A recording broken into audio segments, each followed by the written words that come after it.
On today's show, we discuss the Mavericks' sexual misconduct allegations and Mark Cuban's response.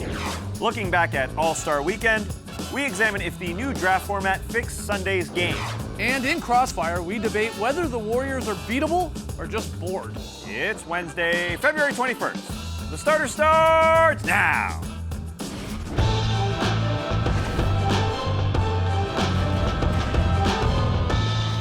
Good evening, Sweet World, and welcome to The Starters, presented by Jack Daniel's Tennessee Honey. Whether you're joining us live right now on NBA TV, as I nearly knocked over my water, or watching us later on YouTube, listening to the podcast, doesn't matter. We're happy to have you. I'm Jay Skeets, and alongside me, as always, that's Tess Millis. Not a drip drop, though. Yeah. Whew.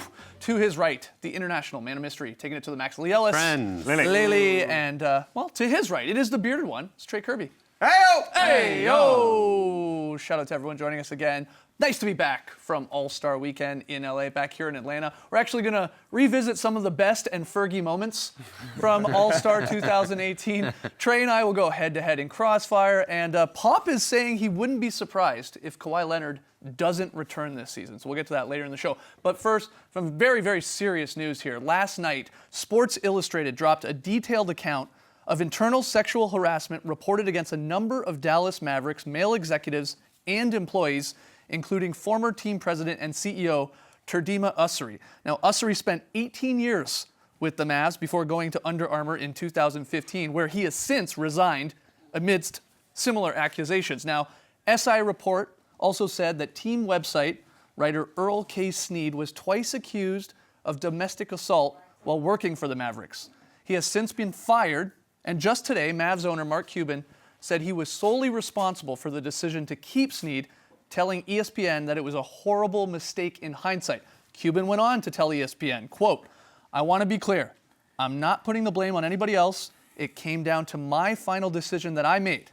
I thought I was doing the right thing at the time. What I missed, again, is I didn't realize the impact that it would have on the workplace and on the women that worked here, and how it sent a message to them that if it was okay for Earl to do that, who knows what else is okay in the workplace. I missed that completely. I missed it completely." Now, Cuban declined to comment on the sexual harassment accusations against Ussery until the investigation is complete. Bit of a bombshell here. Yeah, it was only a matter of time, though, before sexual allegations hit the NBA world. And I'm sort of glad it happened, because we know that the NBA isn't immune to it whatsoever. It was going to happen. Women have been emboldened, and this is where it starts. Obviously, there's going to be an investigation that happens throughout the organization. And just to be clear, nothing happened in any locker room setting whatsoever. It was just these people that you mentioned that have been alleged thus far.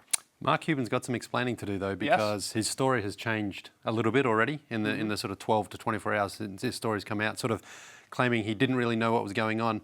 Yet Earl Snead claims that he had to sign a contract saying he wouldn't be alone or wouldn't fraternize with any female employees by himself. Now, if you're the owner of a team, there's no way in the world you don't know that about one of your employees. So, look, we're still finding out some of these details. We need to make sure we get everything right first. But I think Mark Cuban does need to make sure that whatever his story is, he gets that straight, because right now it looks like it's a little bit confusing what he's saying on both sides here. Yeah, Cuban hasn't spoken on Ussery yet. Apparently the Mavericks are helping or funding an independent investigation into the matter. But basically, this has gone unpunished for 20 years, and that has filtered on down. Because if the CEO of the team is getting away with this kind of stuff, obviously it's going to happen further and further down the pipeline. Like Tass is saying, perhaps it's good that it finally touched the NBA, because these are workplaces. Toxic things are going to happen. So maybe finally something coming to light is going to be the way to change things.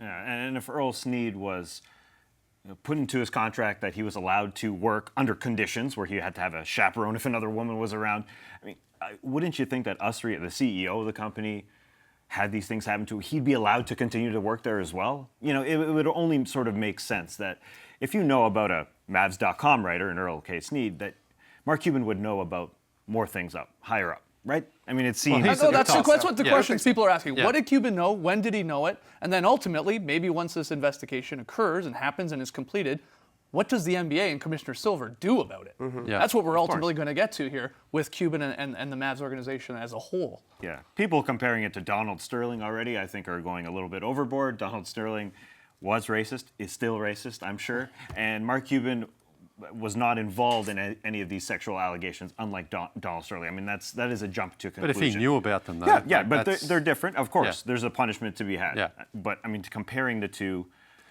is different. I mean, that just correlating those two is different. I'll point out here the NBA did release a statement last night about this entire, again, sexual misconduct allegations. They said, and I quote here, this runs counter to the steadfast commitment of the NBA and its teams to foster safe, respectful, and welcoming workplaces for all employees, and that the league will, again, quote, will closely monitor the Mavericks' independent investigation into this matter. The worrisome part here, it really, you were alluding to it there, Tass. The Mavs are probably not the only team. They're not, across all sports, that where this has gone on for way too long and is going to come to light here. And so this, again, will be interesting to see what Commissioner Silver and the NBA ultimately decides to do. A message will need to be sent. Sure. That's what will need to happen. It has to. Yeah. But they're not going to jump to conclusions. This investigation will have its chance to go underway, and then they'll look at it. Yeah. One other thing, though, that is a concern that Mark Cuban said, he didn't want to just fire Snead because then he would go out there and get hired again and do it somewhere else. I mean, you should absolutely fire someone if they're sexually harassing your employees. You don't keep them on and say, well, we don't want him to go elsewhere. That's up to him to deal with his own issues once he's out of employment. But that's a concern to me, that you knew what he was doing and you hired him. You maintained him on your payroll. That's a bit of a problem. And that seemed to not happen just once either, right? It happened twice with two separate allegations where it seems like the Mavs really didn't look deep enough into what actually happened to know what they were getting into and what possible steps they would need to take in the future. Cuban, in other news, with the Mavericks, he was fined $600,000 by the NBA for saying his team recently should tank this season. He said this on a Dr. J podcast. Commissioner Adam Silver said in a statement about the fine that it was for, quote, public statements detrimental to the NBA. Again, Cuban went on, basically said it's our best bet, really, to lose this season out. And Silver says you can't go ahead and do that. And we can get into this, obviously, this topic tomorrow or later this week. Learned a lot of things today, including Dr. J having a podcast. Didn't know that. You're absolutely right. Okay, we got to take a break. Lots more still to come on the starters, so don't go anywhere. We'll look back at our very busy All-Star weekend.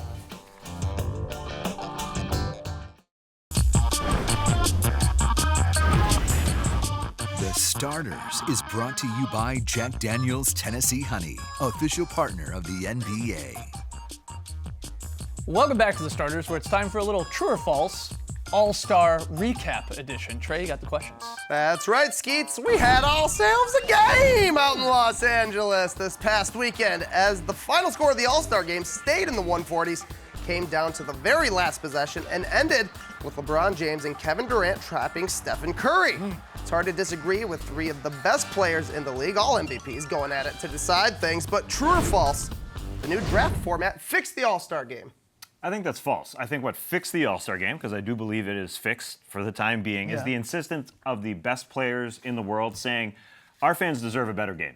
They said that leading up to it, and especially LeBron James. I thought this was the week of LeBron James declaring that, hey, Fox News, Laura Ingraham, you can't just tell me to shut up and dribble because I'm not going to. I mean, this was a transcendent LeBron James for me. He told the world how we should play the game. He told Fox News host Laura Ingraham to shut herself so that she should shut up. And I think that's what we got out of this weekend. That LeBron's power is transcendent beyond just basketball, and it was clear that it was on the basketball floor as well. So you're saying it had very little to do with the drafting and the Team LeBron and Team Curry and all that? I don't think so. If LeBron had, if it was just normal, if it was East versus West, and you had LeBron and you had Curry and those big names going, hey, why don't we just try and play a little defense, make this more of a competitive game? That's ultimately what did it. And if the other way around, if there was a draft but guys didn't come out and say that, then it wouldn't have happened. Right? Yeah, they just played harder. They actually played on defense. You saw guys rotating. You saw guys trapping. That's never happened in the All-Star game before. It's like just pass to a guy. If he's open, shoot it. So I think what it was the commissioner and the Players Association said, listen, last year was an embarrassment. Let's actually try. We don't have to go 100 miles an hour, but let's just still try to entertain, but put on a bit of a show, because defense becomes contagious as well. If a guy gets blocked in an All-Star game, then when he's on the defensive end the next time, he's going, well, I'm going to try to block this guy then. Yeah, I mean, there was 8 blocks in this game, which sounds like a lot. Because it is for an All-Star game. There was 2 last year in that blowout where they're up in the 190s. Let's not kid ourselves, though, too, here. They raised the money. They raised the purse for the winning team. Bradley Beal came on our show minutes after the All-Star game and said to us that had a small part. Yeah. The winning team was getting 100,000.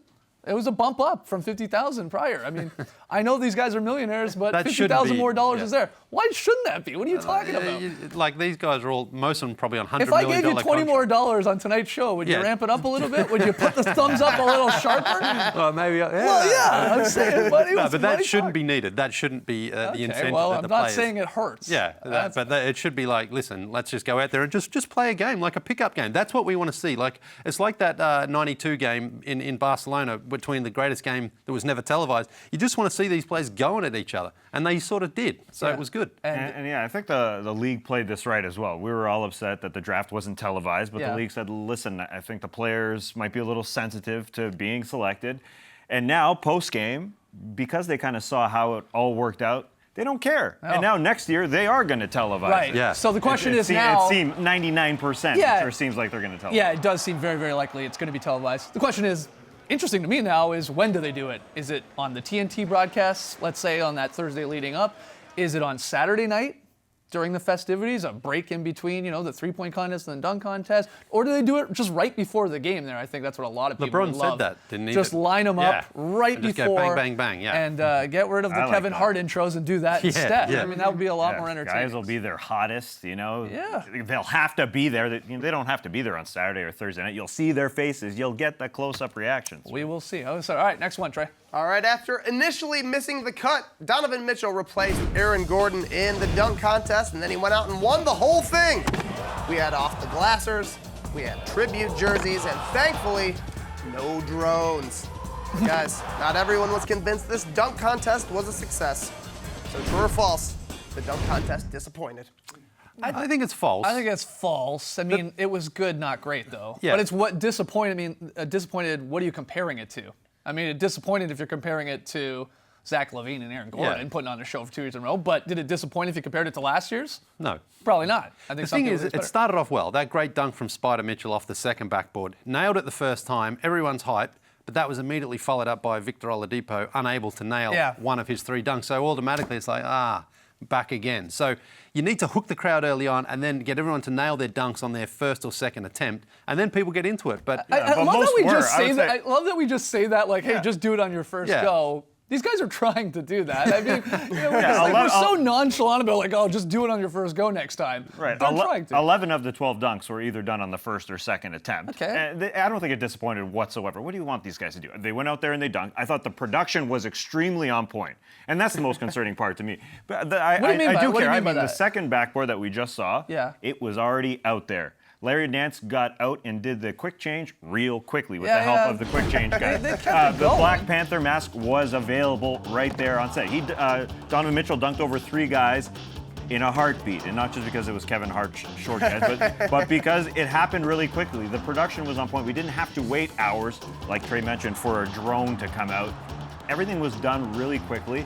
And the dunks weren't 50s, but this wasn't. I mean, you're right about comparing it to other dunk contests. This wasn't the Chris Anderson dunk contest. It No. wasn't the Smith dunk contest, the Josh Smith and which Smith am I talking about? J.R. Smith dunk Right, right, contest. This was on point. Again, I it was felt like. good. It was good. Yeah. I don't think anyone says it was great. There was a whole bunch of retro dunks, and some people think they went maybe a little too far with that. Daryl Griffith? Well, Daryl Griffith, the Larry Nance Jr., and That's his father, the Yeah. Donovan Mitchell in the Vince Raps jersey, trying to replicate the greatest dunk of all time in the dunk contest, and he did okay, but it ain't ever. It's like that's a bad idea to try and replicate a Vince Yeah. Carter dunk to begin with, probably. So that made some people thought it was just a little too much of that Yeah. as well. But some people go in premeditated, like, no, it just sucks now, the dunk contest. They do. Yeah. They say, nah, nothing can be like it used to be. Just very quickly, I don't know if Yeah. some of you saw this. One of the best dunks, maybe, that we unfortunately didn't get to see was from Victor Oladipo. I know the team Flight Brothers was working with all of these guys, professional dunkers, trying to figure out what they would do. And this one, they've just posted. Oladipo, the 360, then the tap. Yeah, self-hoop off the. I mean, that is remarkable. I think we saw 2 dunks we've never seen before in the Larry Nance double tap, Right. and the Donovan Mitchell off the second backboard, and the Dennis Smith Jr. I think was Yeah. the dunk of the night. I mean, that was a 50 spot. Yeah. All right, well, let's hear from pretty people good. out there. Jump on Twitter. pretty Was it good. a disappointing dunk contest? Let us know. Final one, Trey. Almost hate to say it, but it sounds like you guys might agree. Perhaps the most memorable thing of the entire All-Star weekend was Fergie's national anthem performance. It was something. Oh, say, does that star spangled banner yet wave?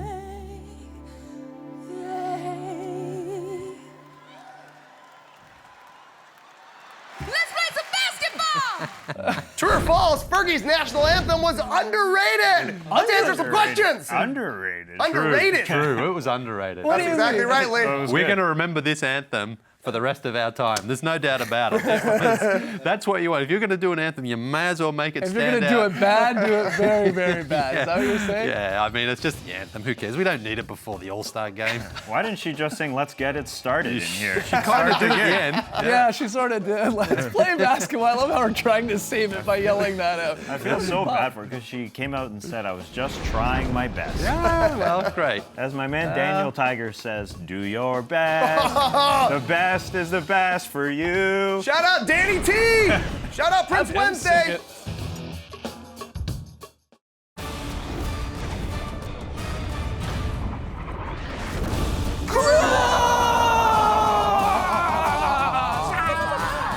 Welcome to Crossfire, presented by TISO. Introducing first, fighting out of Plano, Illinois.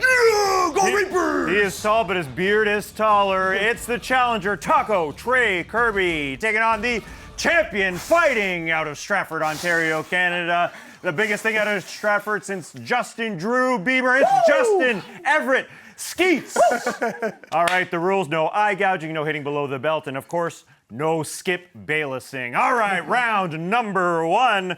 The Warriors do not have the best record at the break. That belongs to the Rockets. So the question, are the Warriors still the best team in the league? Here we go. Absolutely. Absolutely. This isn't March Madness here where you're just playing one game and anything can happen, and yeah, they might lose a game. You got to beat them 4 times out of 7 in a series. That ain't happening. They're just bored right now. Regular season, just doldrums. It's just like no urgency with them. And how can you blame them? I mean, they've been to 3 straight finals. They're going to go to a 4th again. They are the best still. Let's relax. How dare you drop a doldrums on me, Skeets? Let me hit you with some facts. Tass mentioned it. They don't have the best record in the league. They're a Who cares? pedestrian 5th in defense. 5th! Whoa, And yeah, they wow. are 1st in offense, but barely. So technically, they are not the best team in the league. They've been sloppy. They've been disengaged. They've been angry. They were only 4-3 in February. Like you mentioned, they will be the best team come playoff time. But so far this season, they haven't been the best. You're saying right now. The right technicality now, is what you're trying to hit me it's with. doldrums versus technicalities. All right. Looking forward, let's keep these prognostications big and brash. Round number 2, question is, what is your boldest post-All-Star prediction? Here we go. Gordon Hayward is coming back! Pretty much everybody is denying that this could even possibly happen, which is exactly what they would want you to think if it was gonna happen. The guy has been in the gym. We've seen him warming up before actual games. And yeah, the Cavs do seem a little bit less vulnerable now, but maybe the Celtics can convince themselves that they're still just an all-star away. If Gordon Hayward comes back, they can make a run to the finals. I See him soon. had 3 weird predictions going early this season. Tristan Thompson would get traded at the trade deadline. Wrong. Donovan Mitchell would finish runner-up in the dunk contest. Wrong. But my third one, and there's still hope, Tim Hardaway Jr. is going for 50 points in a game still. And it nearly happened last week when he had 32 at the half versus the Wizards. And then the Knicks went tweeting about it, jinxed the whole thing, and he finished with like 38. But I still believe in Tim Hardaway Jr. 50 happening in a game. All right, some must-watch television tonight on NBA TV, 9 o'clock Eastern. Shaqtin' a Fool, the mid-season awards. Ooh. Always a great time. Shaqtin' a Fool. So a little prediction for tonight's show. Who will Shaq coin as the honor of Shaqtin' MVP? Here we go. Well, I went right to the source, went right to the Goldfarb. Is this a scoop? Mike Goldfarb, yes, I was tweeting with him. I said, who's the favorite for this thing? He says, well, Joel Embiid has been on Shaqtin' a lot this season. A whole lot. I mean, he's doinked dunks. He's just straight fallen over. He launched Kareem-like hook shots from the three-point line. And even just this weekend, he was pretty hilarious in the skills challenge, just chucking all the balls at the passing there thing. So I'm going to go with Joel Embiid as the favorite right now. I got no inside info, but I've got a good bet on Lance Stevenson of the Pacers being Shaqtin' MVP this year. Something about Indiana and Lance is just a perfect fit. He's been back on his game a little bit this year and back on his lowlights game. Been celebrating like crazy. He's been playing the guitar. Basically any pass he throws, he's going to celebrate some way. He's been hilarious this season. Great having funny Lance back.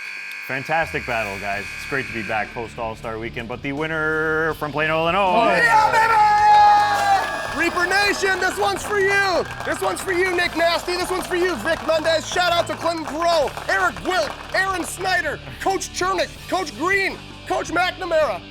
That's all I know from Plano. That's the whole town. Yeah, you named everybody. Someone buy his house, please. Oh, wait. Wrong city. Let me come back. Is Kawhi out for this season? Is this true? We'll break that down and more.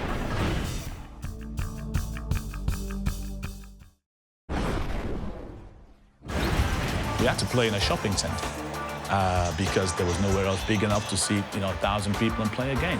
I know he has the same mindset as me. He wants to grow the sport, and to grow the sport, you have to have a British core first. Justin is that touchable goal, the touchable dream that's there. They can see that, somebody that's been where they've been. It really does give us that focus on, I could be the next Justin. Hopefully encourage more guys to come back to the UK and play. I think it's an organic thing, it will just happen over time. You can catch that story featuring our very own Tass Mellis tonight on Beyond the Paint, 9:30 p.m. Eastern here on NBA TV. All right, we got some sort of breaking news, I guess if you want to call it that. At Spurs shoot-around earlier today, Michael C. Wright tweeting out that Pop just said he'd be surprised if Kawhi Leonard returns this season. There was a bit of a follow-up. This is not like officially the Spurs saying he's done or all, but again, Pop throwing that word in there, surprise. So are you shocked by this at all? Yeah, but the way this whole season is shaken down, isn't it kind of apparent that he wasn't going to play? I don't know. It's just been, who knows? It's just been confusing the entire season. Yeah, that's the thing is we haven't really known anything that's going on with Kawhi. He showed up, he played 9 games just in the middle of the season. It seemed like he was coming back. The Spurs expected him to heal a little bit quicker than he has been, and now we're hearing just because they're running out of time, he might not make it back for the season. Very strange injury, that's for sure. Yeah, considering he missed the playoffs at the end last season as well, when they were up against the Warriors and he twisted his ankle, and then he was kind of injured in the preseason, and now he's still carrying that same injury. This is very weird because it's not like a knee or some other injury that knocks players out for a season. It's just an injury they don't seem to be able to heal for some reason. Yeah, absolutely. Very strange. Something we'll be talking about, I'm sure, a little bit later this week. Some sort of good news. We sort of had a wedgie. Sort of. Sort of. Yeah. Because it was in warm-ups of the celebrity game. Oh boy, we are desperate, eh? But behind us, on set here, it happened. This is the second year in a row the celebrity game warm-ups yielded a wedgie. Here it happens. Who was that? Bango. No idea. No idea. Who was that? Can you tell by the back of the Anonymous legs? wedgie. Oh, so we're not counting it. Yeah. We should count it. Jeez. We Just count it as definitely- bonus. We need it. All right. Yeah. Hopefully we get one when the games start up tomorrow night. That's it for us tonight. We will be back tomorrow before the NBA gets back underway. We'll see you then. Thanks for joining us, folks. And remember, we are desperate for wedgies. Brace the night, people.